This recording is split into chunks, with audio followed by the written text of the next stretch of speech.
Bago tayo magpatuloy, huwag kalimutang mag-subscribe sa aking channel.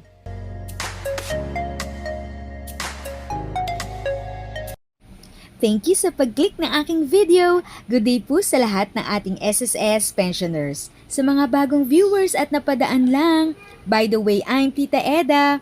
Welcome to my channel. Ang channel na maghatid sa iyo ng dagdag kaalaman tungkol sa government services, bagong mga balita at informative videos na galing sa legit na resources.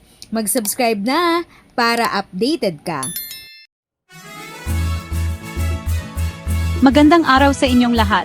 Alam nating lahat na mahalaga ang Social Security System o SSS. Ito ang nagsisilbing safety net natin, lalo na sa panahon ng pangangailangan.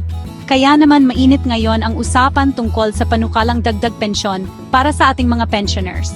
Maraming retiradong manggagawa ang umaasa sa SSS pension.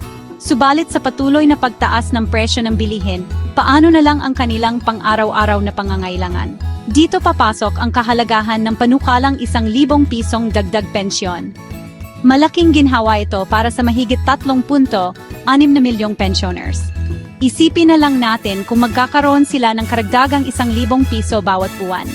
Makakabili sila ng mas maraming gamot, pagkain, at iba pang pangangailangan. Alam naman nating lahat na mahal ang bilihin ngayon. Kung dati-rati ay nakakabili ka pa ng 1 kilong bigas sa halagang 50 piso, ngayon ay mahigit 100 piso na. Ganoon din sa presyo ng gasolina, kuryente at tubig. Paano na kaya kung ang pensyon mo ay hindi man lang umabot sa 5,000 piso? Paano mo bubuhayin ang iyong pamilya? Paano mo tutustuhin ang mga pangangailangan mo sa araw-araw? Kaya naman hindi nakapagtataka na maraming pensioners ang hirap na hirap sa buhay. Kulang na kulang ang kanilang pensyon para sa kanilang mga gastusin. Nitong taon, tumaas ng 1% ang kontribusyon sa SSS. Ayon sa SSS, ang dagdag na koleksyon ay magpapalakas ng kanilang fund life. Pero ang tanong ng ilan, bakit kailangan pang magtaas ng kontribusyon kung malaki naman daw ang pondo ng SSS? Saan napupunta ang mga perang ibinabawas sa ating suweldo buwan-buwan? Ang mga tanong na ito ay valid at nararapat lang na masagot ng SSS. Kailangan nilang maging transparent sa publiko at ipaliwanag kung paano ginagamit ang pondo ng SSS.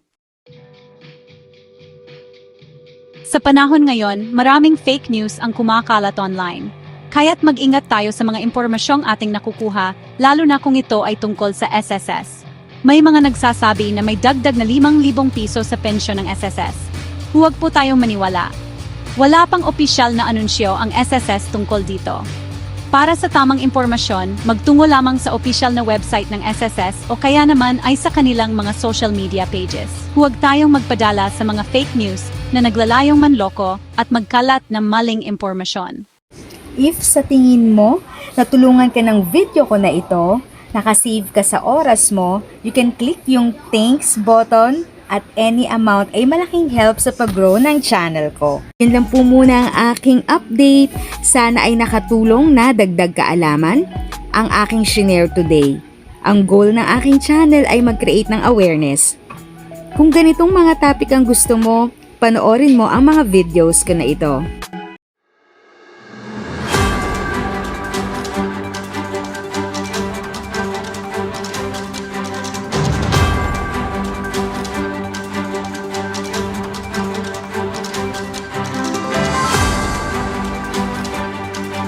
Thanks for watching! Kung may kapamilya, kaibigan o kakilala sa tingin mo ay magiging interesado sa video, please share or tag sila sa comment section. At syempre, if nagustuhan mo ang video, i-like mo na ito at subscribe ka na din.